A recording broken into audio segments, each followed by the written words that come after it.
Y no los veo como hermanos. Nunca los voy a ver como hermanos. Así que si los pueden envolver en una sola hoguera por holocausto, que les den fuego.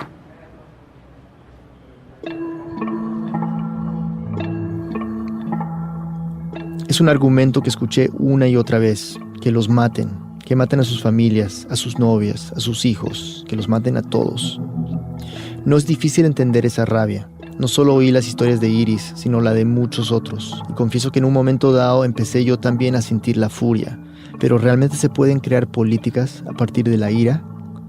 Cada vez que oía cómo se proponía esta solución me sentía completamente desanimado. Dejando de lado la ética, el asesinato colectivo sencillamente no es posible, ni en términos políticos ni prácticos. Repetí este argumento varias veces, y después, cuando ya estaba solo, volví a recordar las conversaciones y me deprimía aún más. Quizás eso es lo que se tiene que entender sobre la situación en El Salvador hoy en día. Una ciudadana normal, que ni siquiera es sangrienta por naturaleza, propone que la única solución es un genocidio. Y para disuadirla, terminamos hablando de por qué esa solución no es práctica. Una pausa y volvemos. Si usas redes sociales, ya sabes lo que es un hilo. Hay tanta información, tanto ruido, y en medio de todo eso, alguien se toma la molestia de explicar algo, de darte análisis, contexto, historia y más. De eso se trata El Hilo, un podcast de Radio Ambulante Studios.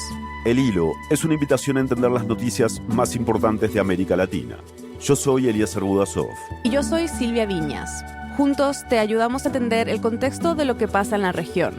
Cada viernes, en El Hilo hablamos con los periodistas y los expertos más destacados del continente. Y también con los protagonistas de los eventos noticiosos. Te contamos qué pasó y hacia dónde van las noticias que afectan a nuestra región y al mundo. En El Hilo somos más que la noticia, somos la historia. Escucha Radio Ambulante, parte de la red de podcast My Cultura. Disponible en la app de iHeartRadio, Apple Podcast o donde sea que escuches tus podcasts. Hay historias tan grandes que marcan una época, que trascienden el lugar donde suceden y atraviesan toda una región. Historias que simplemente no se pueden narrar en un solo episodio. Para eso existe Central, el podcast de series de Radio Ambulante Studios. Ahí narramos los eventos que nos ayudan a entender el presente y a pensar en el futuro de América. Todo con el potencial narrativo y el rigor periodístico de nuestros shows Radio Ambulante y El Hilo. Los invitamos a escuchar nuestra primera serie, Bukele, el Señor de los Sueños. En 6 episodios narra el ascenso al poder del presidente de El Salvador, Nayib Bukele, y busca responder una pregunta clave. ¿Cómo es que un millennial que se dedicaba a las empresas de su familia convence a todo un país a entregarle un poder casi ilimitado? Escucha Central, parte de la red de podcast My Cultura, disponible en la app de iHeartRadio, Apple Podcast y donde sea que escuches tus podcasts. Hace menos de 15 días más o menos tuve la oportunidad de escuchar la historia nuevamente. Esta es Iris. Hace poco retomamos nuestra conversación, esta vez por WhatsApp. Y bueno, al estar escuchando todo mi relato, lloré en algunas partes nuevamente porque recordar ese sentimiento de estar acorralado o de no volver a ver a tu familia es bien fuerte, porque sabes que lo viviste, porque sabes que estuvo ahí. Quería ver cómo seguía, qué había sido de su vida y qué sentía ahora al escuchar esa reacción tan fuerte hacia los maneros. Cuando llegué a esa parte justamente solo dije, wow, estaba tan enojada, estaba tan llena de ira. Y me cuestioné. Me dijo que no era mala persona, que cree en Dios. Está en contra de que los ciudadanos tomen la justicia por sus propias manos, algo que según ella solo generaría odio. Y esa idea de exterminarlos a todos no serviría de nada. Y yo no quiero parecer que hablo con rabia o que hablo con odio, porque la verdad no. Sino que hablo con bastante dolor, porque creo que esa es la palabra. Esa es la palabra.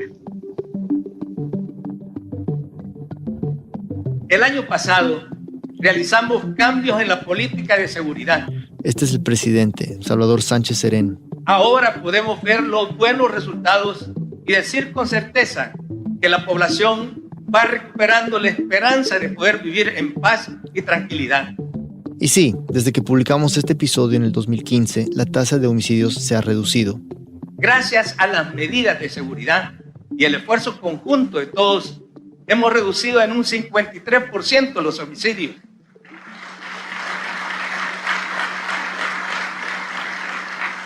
%53%. Suena muy impresionante, pero no es tan simple. Según nuestros amigos de El Faro, las cifras que cita Sánchez Serén esconden una realidad un poco más compleja. Sí, en el 2016 hubo una gran reducción en la tasa de homicidios, pero eso se debe en parte a una ola de violencia sin precedentes que estremeció al país el año anterior. Es decir, si se compara el 2016 con el 2014, la reducción ya no es de un 53%, sino de menos del 15%. Pero de todas maneras quería ver si lo otro que decía el presidente era cierto, que la población va recuperando la esperanza de poder vivir en paz. Le pregunté a Iris si ahora se sentía más segura y me contó algo que no esperaba. Yo he podido tinturarme de nuevo el cabello de rojo. De hecho, me lo tinturé hace un par de meses, unos 2 meses. Y para Iris eso demuestra que las cosas se han calmado, por lo menos un poco. Aunque a ella en estos 2 años no le ha pasado nada que haya puesto su vida en peligro, sus hermanos no han tenido tanta suerte. Un día, por ejemplo, su hermano llegó golpeado, sangrando, porque le habían robado el celular. Esas son cosas que se viven en El Salvador cada día. Es que en realidad regresar en este país a tu casa en la noche es un logro diario, es un milagro, es algo que vos das gracias a la vida, a Dios y a quien tú querrás. Entonces en la calle, básicamente, solo se siente como un sentido de supervivencia.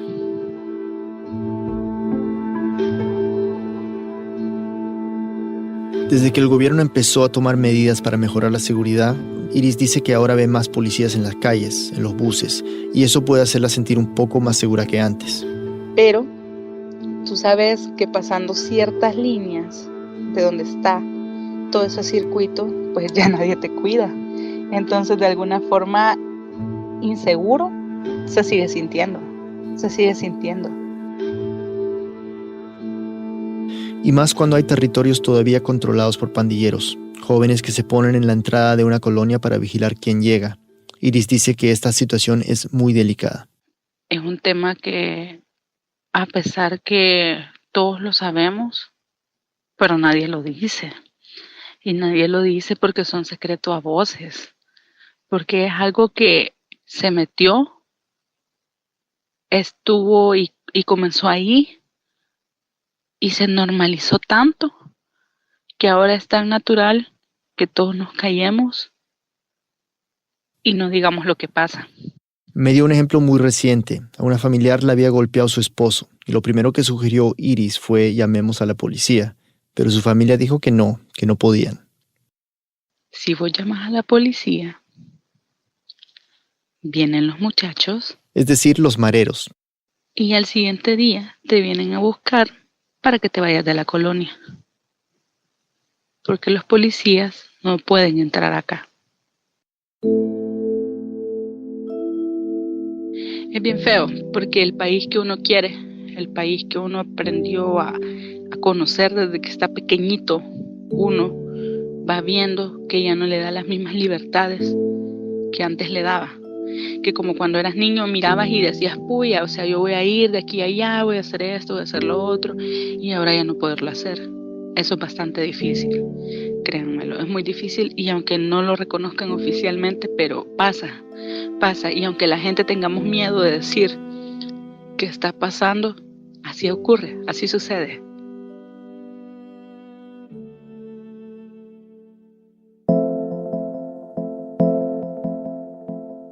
Esta historia fue escrita por mí y editada por Camila Segura y Silvia Viñas. Ana Prieto hizo el fact-checking.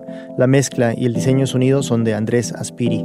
Un agradecimiento enorme a Iris por compartir su historia con nosotros. Una versión en inglés de esta entrevista se publicó en la revista del New York Times. Tendremos un link en nuestra página web. Estuve en El Salvador con Luis Treyes, productor de Rambulante, quien me ayudó a procesar bastante de lo que vimos y escuchamos en esos días. Gracias también a los buenos amigos del Faro, excelente periódico digital publicado en El Salvador. En especial a Sergio Arauz, Oscar Luna, José Luis Sanz, Oscar Martínez y Carla del Carballo. Un abrazo especial a Malu Noches, quien nos asesoró en esta historia. Además de los que ya he mencionado, el equipo de Rambulante incluye a Jorge Caraballo, Patrick Mosley, Laura Pérez, Ana Prieto, Barbara Sawhill, Luis Treyes, David Trujillo, Elsa Liliana Ulloa y Luis Fernando Vargas. Carolina Guerrero es la CEO. Rambulante se produce y se mezcla en el programa Hindenburg Pro. Conoce más sobre Radio Ambulante y sobre esta historia en nuestra página web radioambulante.org. Y únete a nuestro club de podcast, un grupo privado en Facebook donde discutimos sobre el episodio de la semana con otros oyentes y miembros de nuestro equipo. Búscanos como Club de Podcast Radio Ambulante.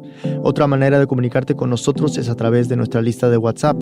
Envía un mensaje al número +57 322 9502 192 y quedas conectado. Repito el número, +57 322 9502 192. Jorge me asegura que no hay nada de spam, pero te mantendremos al tanto del nuevo episodio y podrás grabar mensajes de voz con comentarios, críticas, preguntas, quejas, saludos a todo el equipo. Radio Ambulante cuenta las historias de América Latina. Soy Daniel Alarcón. Gracias por escuchar.